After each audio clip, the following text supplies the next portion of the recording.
All right, good morning. So I have two children, and my oldest, Tommy, loves Legos. Now, there's a problem with having a child that loves Legos. It's increasingly painful for your feet because you're always finding ways to step on them at the most inappropriate times, like in the middle of the night when one of them gets up to use the restroom. But Legos, if maybe you're a grandparent or a parent here of a kid who loves Legos, they're becoming increasingly more complicated to put together. It used to be that you just got one instruction book, and now sometimes you get 3 instruction books with 3 different packages. And I'm recalling one time where Tommy was frustrated because he couldn't get this particular Lego thing to work out, and so I'm like, oh yeah, of course, I'm a Lego professional. I'll fix this problem, no issues. So I sit down, and for like 20 minutes, I'm looking for this particular piece. By this time, Tommy has already left. He's eating a snack and watching something on YouTube or whatever, and I'm getting increasingly frustrated because I can't find the piece that's supposed to go in this particular spot.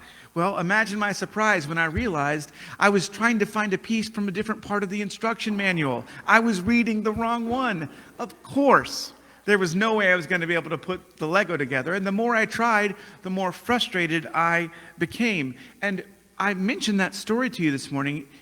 You received a sermon handout, and at the bottom of that is a little picture. And one of the things that often I find when talking with folks about how to read the Bible is they often don't have a blueprint for how to read it.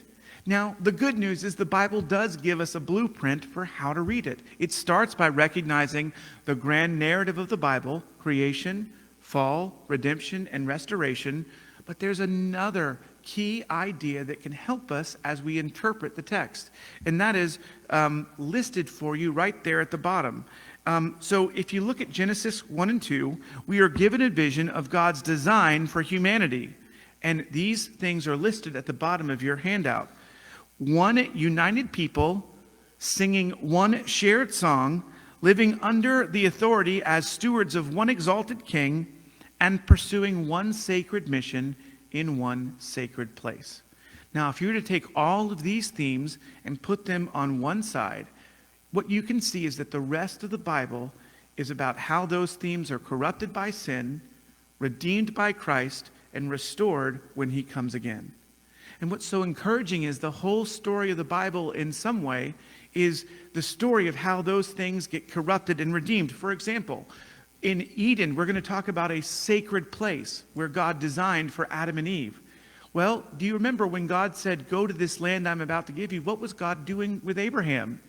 He was sending him to a sacred place, a unique place where God would dwell with his people. The tabernacle, later the temple, all of these things represent this attempt for us to return to a sacred place because of the rejection that we brought into the world through the corrupting power of sin. And what do we see at the end of the story? A sacred place again. God and his people united together. And so what we're going to do over the next several weeks as we pour some more ice in there, it must still be hot. What we're going to do, I love Miss Michelle's over here. Wow, that's great. It's going to be, thanks Lee for that encouragement. I didn't intend to be toasted today, but I suppose we'll just have to heat up the temperature. Anyway, but the point is that no matter where you are in the Bible, these themes are present. So, for example, think about just how, when Israel sins against God and he sends them into exile, he doesn't leave them without hope, does he?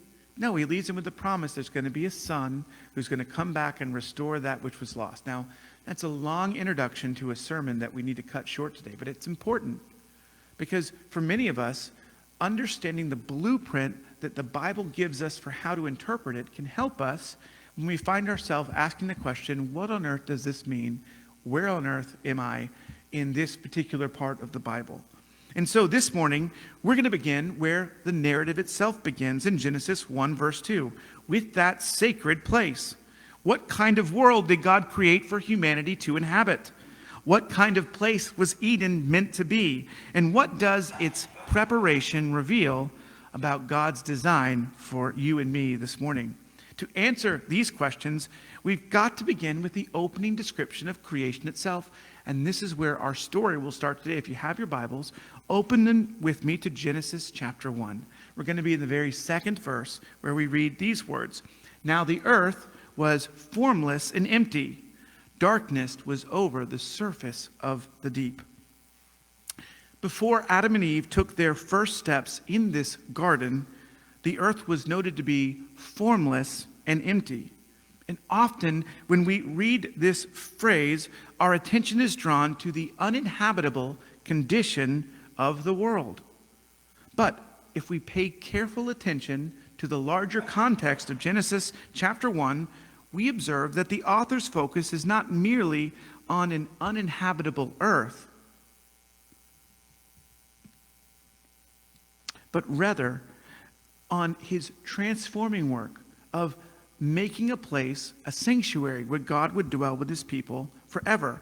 And this is termed as being a good thing. And one indication that this is the intent of the author in verse 2 is that as creation unfolds, there is this repeated refrain, and God saw that it was good, which is present in every other creative description. In 1 verse 3, where God separates light from darkness, there's this phrase, and it was good. In 1 verse 10, where he separates the land from the sea, there's this phrase, and it was good. The same in 1:18 with the sun and the moon, the same in 1:21 with the life becoming apparent in the sea, and the same in 1:24 with life on land. And yet, if you notice carefully, those words aren't present in Genesis chapter 1, verse 2. The world in its formless and empty state is not yet prepared.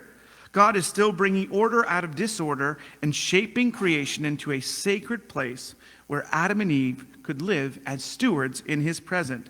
And in this way, creation uniquely displays the grace of God. By his kindness, God prepares the earth for man, but not merely a place where we might survive, a sacred place where we can walk in fellowship with the God of the universe. Mike Cosper, in his book Rhythms of Grace, says it like this: the garden itself was more than just a mere agricultural project.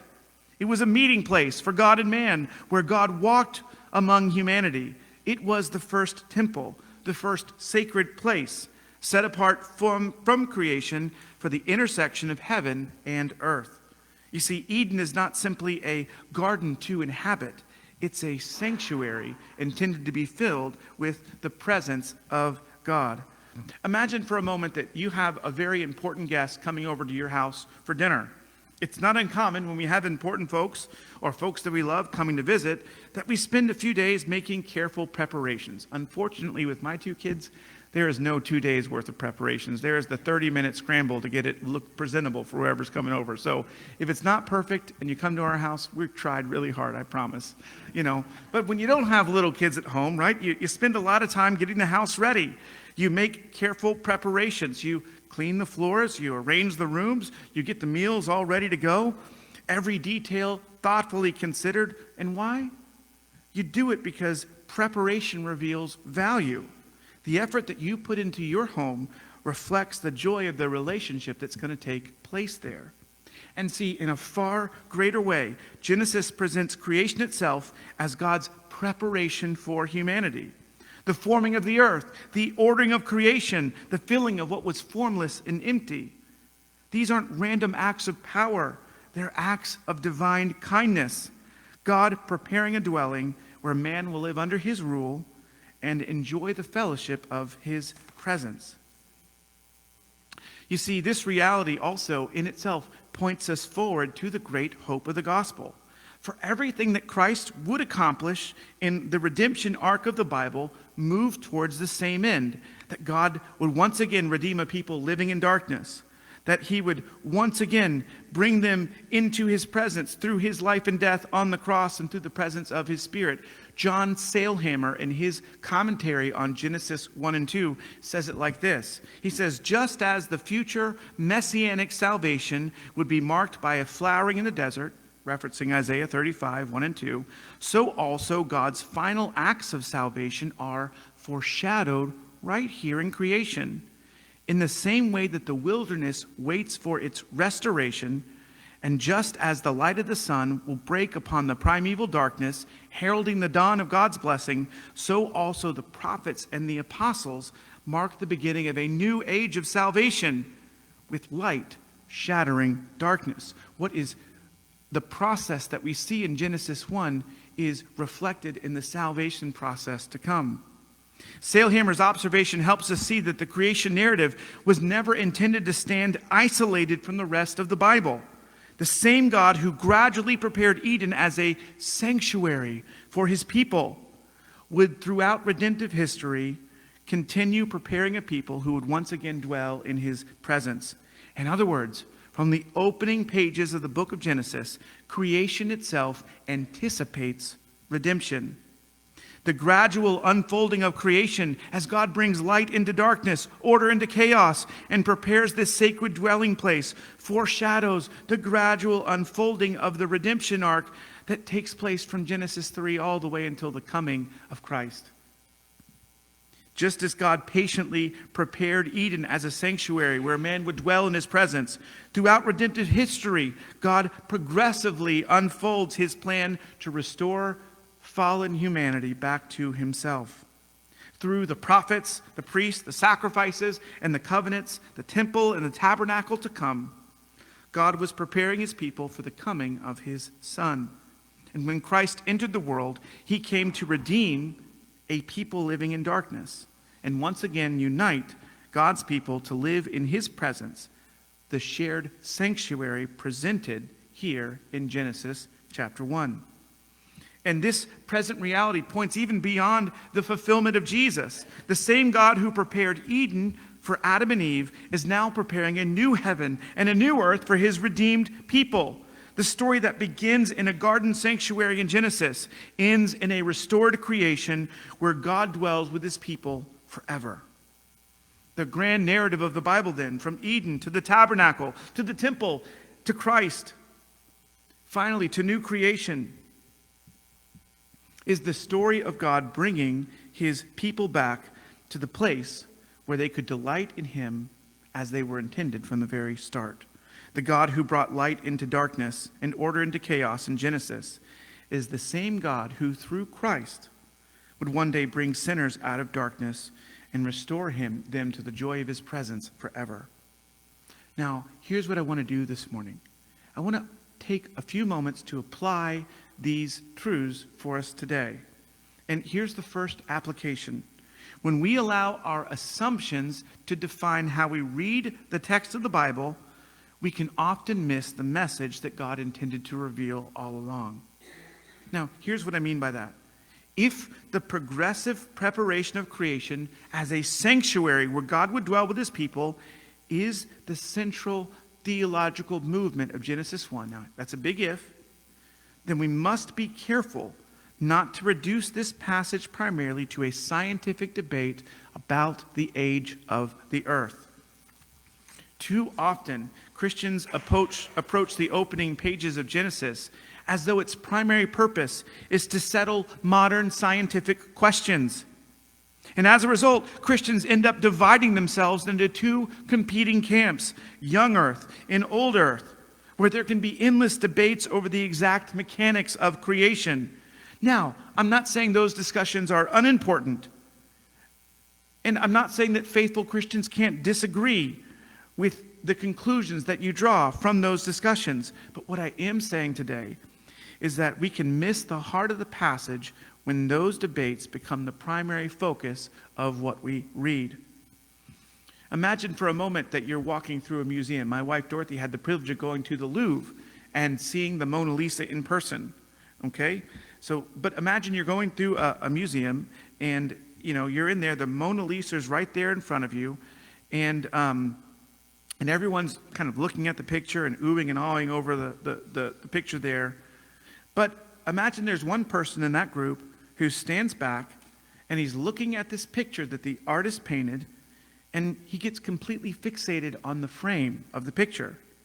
He studies the wood of the frame, he analyzes the corners, he debates the materials of the frame, he argues over the craftsmanship and the border surrounding the picture, barely even paying attention to the masterpiece itself.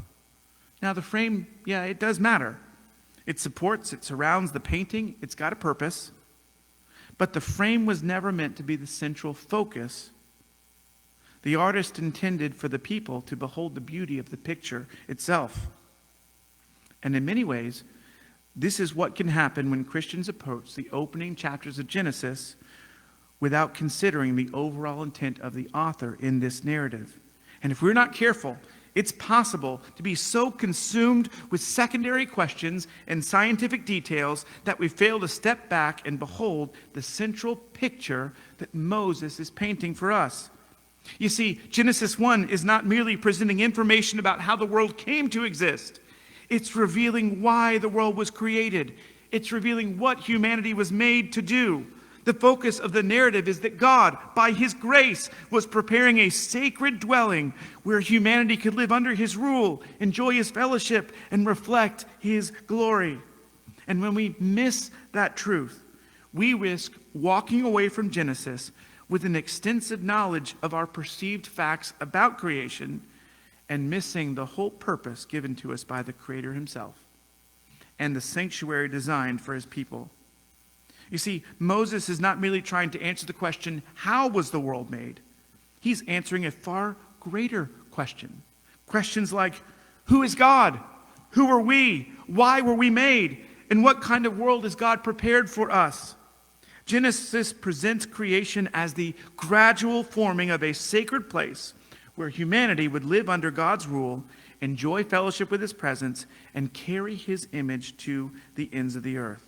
In other words, the creation narrative is not first about giving humanity a scientific or anthropological identity, but a theological one.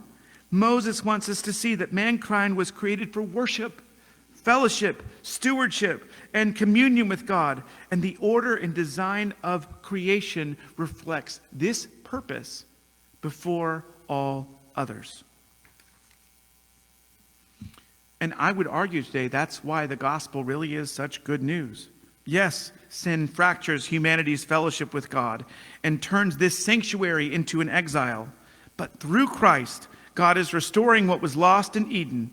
Through the presence of his Spirit, God once again makes his people and his dwelling place to be the same place. And once again, the gradual unfolding of the created order anticipates the gradual work of God in redemption and ultimately restoration. You see, the danger of Genesis 1 is not that we misunderstand the age of the earth. It's that we can miss the very reason for why the earth was made in the first place. Here's our second application today. If God is not the center of this story, then we will misunderstand who he created us to be. If God is not the center of this story, then we will misunderstand who he created us to be. Another important truth to remember is that before Genesis becomes the story of Adam and Eve, it's first and foremost a story about God. The creation narrative, like the gospel itself, begins not with man, but with the glory, joy, and goodness of God. Before Adam ever breathed his first breath, Scripture introduces us to a God who delights in his creation and graciously invites humanity to share in the joy and fellowship that eternally has existed within the Godhead. A Christian author said it like this: the star of the story is God. He's the center of all worship, and the story of all worship, like the story of the gospel, is all about him. That reminder is deeply important today because we can't rightly understand who Adam and Eve are apart from understanding the God who made them. In Genesis 1:26, we read these words. Then God said, this is after he has created this order so that man could dwell with him. Let us make mankind in our image, in our likeness. And if we reflect on these words closely this morning, we'll notice that by being made in God's image and likeness, that the defining feature of humanity is not merely that we are living beings, but that we are uniquely created to reflect the image and likeness of God himself.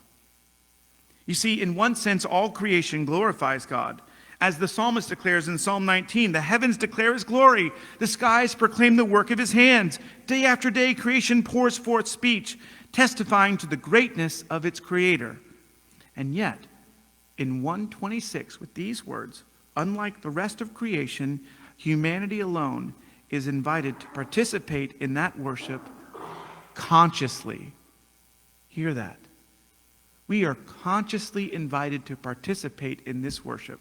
Worship that naturally occurs for all that God has made is a conscious decision for us. You see, Adam is the first creature called not merely to display God's glory in a passive sense, but to delight in God's glory personally.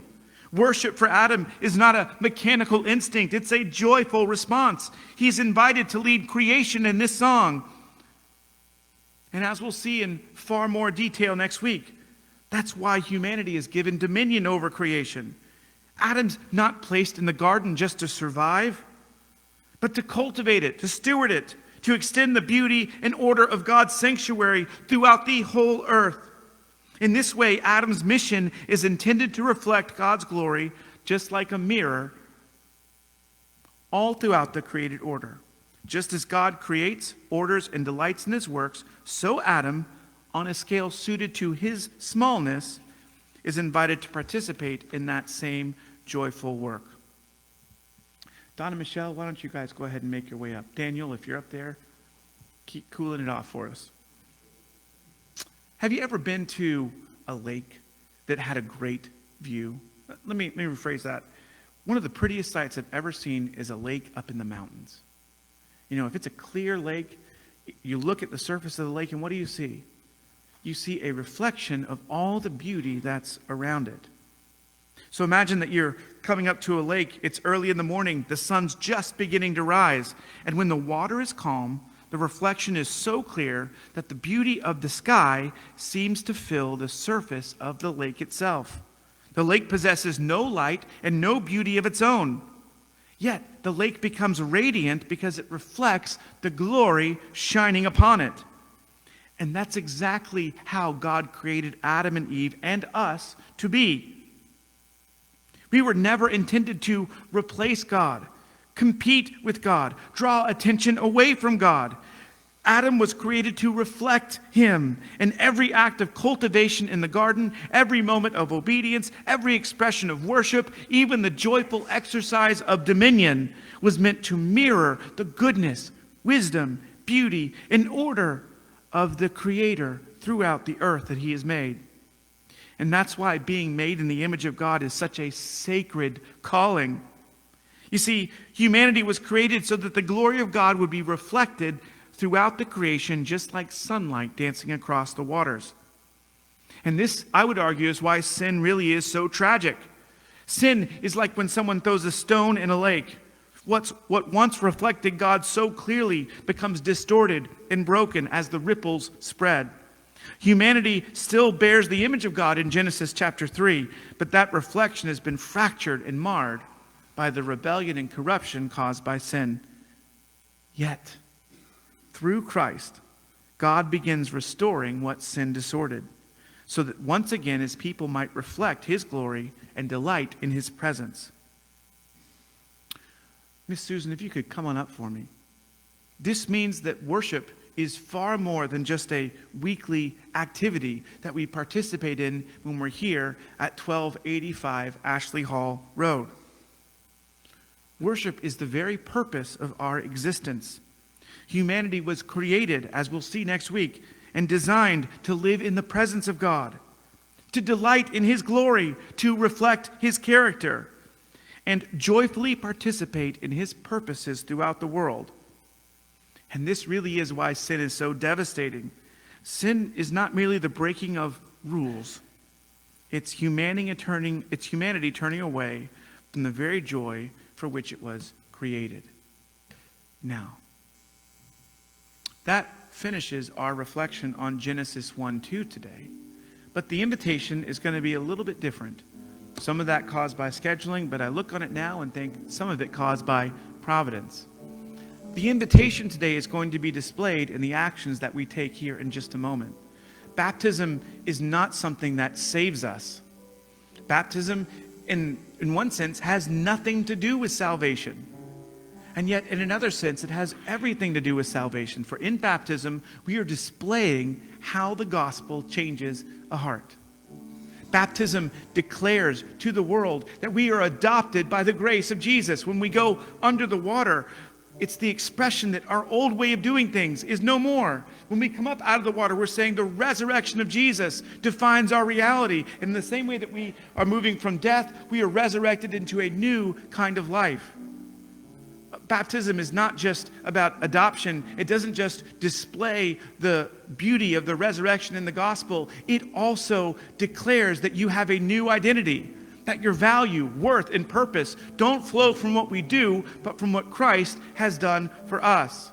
More than that, baptism declares to the world, I'm committed to a new mission. When you think about Jesus' baptism in Matthew chapter 3, it's almost like the middle of a great game, where one play here or there can decide it, and the whole crowd is watching to see what's going to happen.